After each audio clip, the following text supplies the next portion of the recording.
Bonsoir à tous, j'espère que vous avez passé une super journée. Je suis content de vous retrouver ce soir, même si je suis quand même triste de ne pas voir vos visages.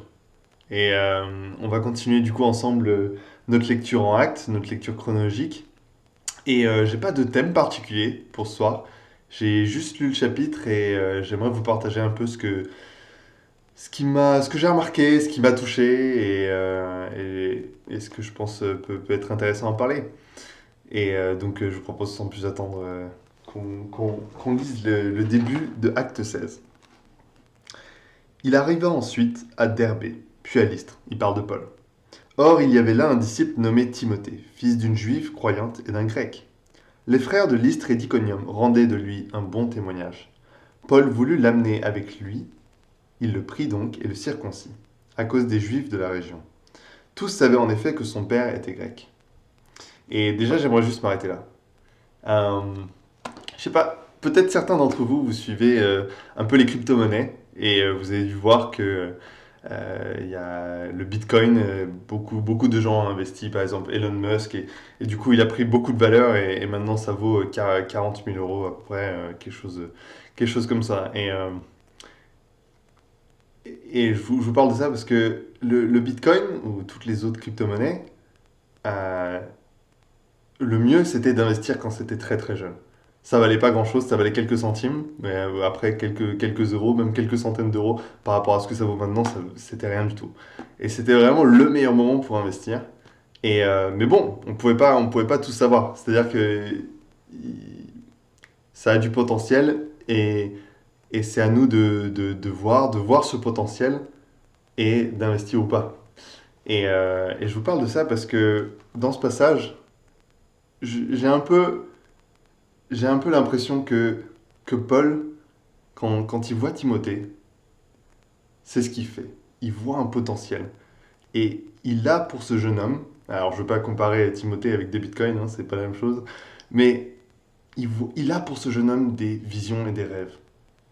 Et, euh, et pour moi, je vois ce passage et je me dis, vraiment pour Paul, c'était de l'or en fait. D'avoir un jeune homme comme ça, spirituel, et dont on disait d'un bon témoignage, et qui devait être humble j'imagine, pour suivre Paul comme ça et pour tout quitter, et humble et courageux. Pour Paul, c'était de l'or, c'était vraiment le top. Et, euh, et il a vu ça, il a dit, ok, je vais investir en lui. Et pourquoi on investit? Pourquoi on investit dans le Bitcoin? Bon, si on investit dans le Bitcoin, c'est pour se faire de l'argent, c'est pas le but d'un chrétien. Mais on veut investir pour faire fructifier l'argent qu'on a, on l'investit, on veut le faire fructifier. Et en fait, Paul, là, c'est le deuxième voyage missionnaire. Ça fait c'est 15 ans à peu près après sa conversion. Donc j'aimerais parler surtout à ceux qui ont 10, 20, 30 ans dans la foi. Et je pense que c'est la plupart de ceux qui m'écoutent.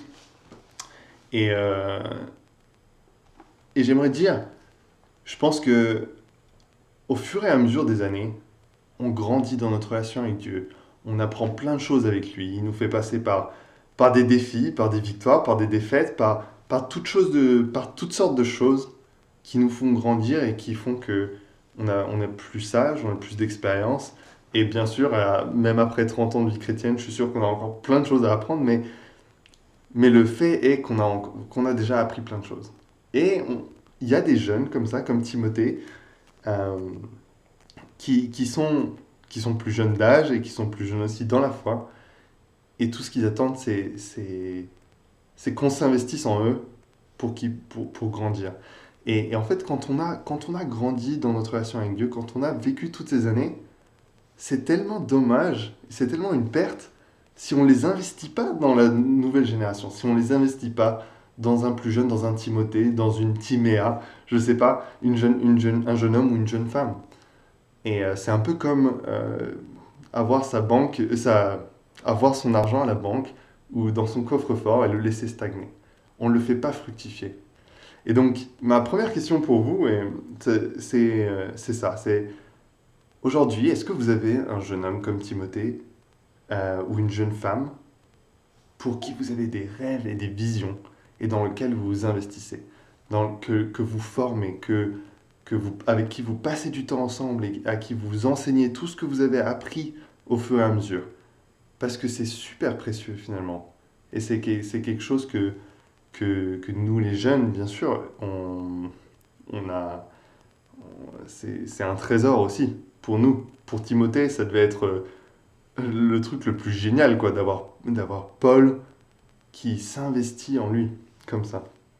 Et, euh, et donc voilà, ça c'est déjà la première chose que je vois en lisant le chapitre 16. Mais continuons.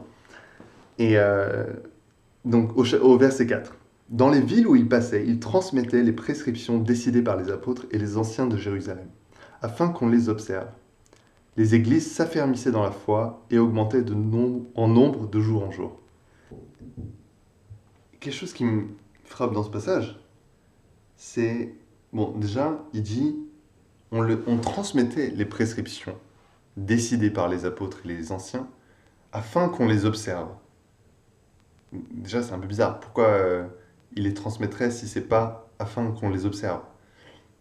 Mais, euh, mais ce qui me touche, c'est qu'en en fait, il y a un grand respect pour ce que les apôtres et les anciens décident. Et ce que les apôtres et les anciens décident ici, je ne sais pas exactement ce que c'était, ces prescriptions, mais ça devait pas être quelque chose ça devait être quelque chose pour les églises, pour comment gérer ces églises. Parce qu'au final, Jésus, pendant qu'il était là, il n'y avait pas l'église. Et il est parti, et il a dit, il faut commencer l'église, mais il a sûrement pas expliqué exactement comment tout marche, comment ça va se passer quand il y aura ce conflit et ce conflit, comment on va les régler. Non, mais il nous a donné l'Esprit Saint. Et donc ils- les apôtres et les anciens, quand ils prennent des décisions, il faut faire confiance, parce qu'ils ont l'Esprit Saint en eux.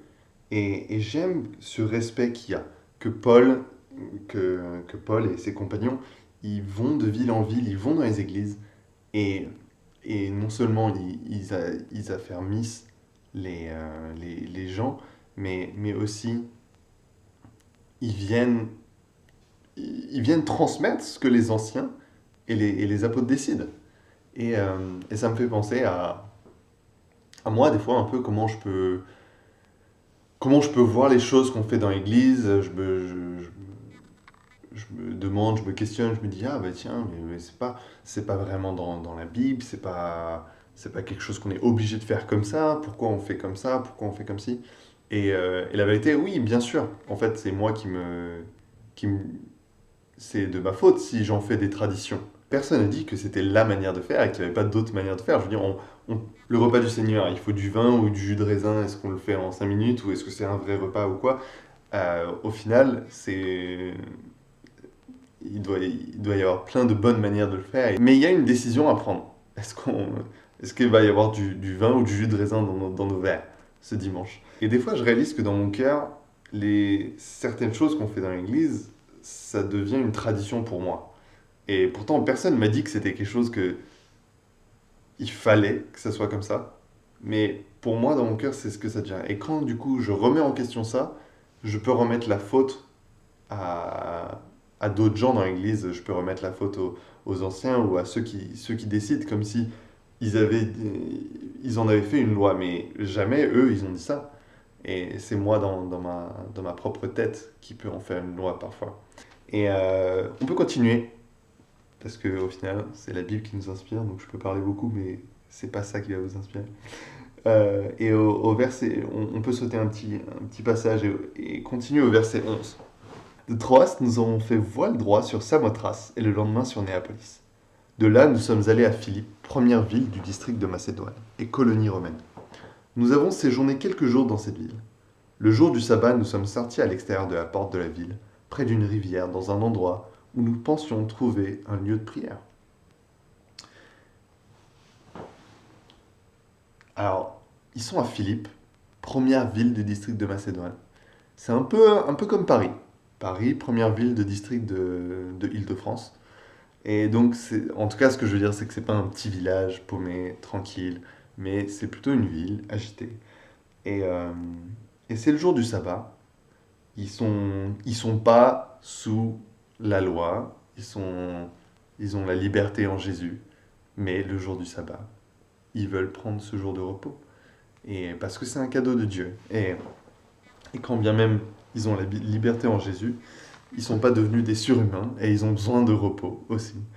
Et j'apprécie ça. Et ça me touche que le repos pour eux, c'était quoi? C'était Paul et ses compagnons de sortir en dehors de la ville, trouver un endroit où ils peuvent connecter avec Dieu. Et donc voilà, une des choses qui me touche ici déjà et qui m'inspire, qui m'encourage, c'est que peut-être, est-ce que je fais ça assez souvent? Eux, je ne sais pas ils pouvaient de toute façon pas faire ça chaque semaine, puisque certains jours de sabbat, ils étaient en prison. Mais quand ils pouvaient, ils prenaient le temps d'aller et sortir à l'extérieur. Et nous qui habitons à Paris ou dans la banlieue, à combien plus forte raison on a besoin des fois de sortir de la ville, peut-être prendre la voiture et aller quelque part où on peut prier avec Dieu. Et pas forcément seul, peut-être des fois seul, on a besoin, mais c'est le moment aussi, le sabbat, où on peut se connecter avec les autres pendant qu'on fait ça, pendant qu'on se connecte avec Dieu. Et la bonne image de ça, c'est que juste après, il dit, nous nous sommes assis pour parler aux femmes qui étaient réunies. Et donc c'est marrant, c'est le jour de sabbat. Euh, je ne sais pas, vous, est-ce que vous avez un jour de repos dans votre semaine? Je pense que c'est important et je vois dans l'exemple de Paul et de ses compagnons que c'est important pour eux. Donc si c'est important pour eux, je pense que c'est important pour nous. Mais, mais, mais comment il est votre jour de sabbat? Est-ce que c'est un jour où vous dites, ok, c'est ma journée, soit je suis seul, soit je suis avec ma famille, mais c'est ma journée et donc personne peut y toucher. Et je pense que c'est bien. Il faut avoir, il faut que ce soit un jour de repos où on va pas nous enlever ce repos avec du stress, avec oui, tout plein de requêtes, de choses stressantes. Et c'est un peu ce que ça peut faire des fois, nos relations, quand on met pas de limite. Mais, mais là, Paul et ses compagnons, ils voulaient prendre le repos, ils voulaient connecter avec Dieu. Mais ils ont vu un petit groupe de femmes et ils se sont assis avec elles et ils ont profité de ce jour pour, pour leur parler et, et établir des nouvelles relations. Et heureusement qu'ils l'ont fait. Heureusement qu'ils l'ont fait ils ont, parce que là, ils ont rencontré Lydie et Lydie et toute sa famille, elle est devenue chrétienne. Ce que je veux exprimer, ce qui me frappe ici, c'est que, à la fois, oui, c'est super important d'avoir des jours de repos et du repos spirituel, se connecter avec Dieu, se connecter avec les gens proches de nous. À la fois, c'est des bonnes occasions pour établir des relations.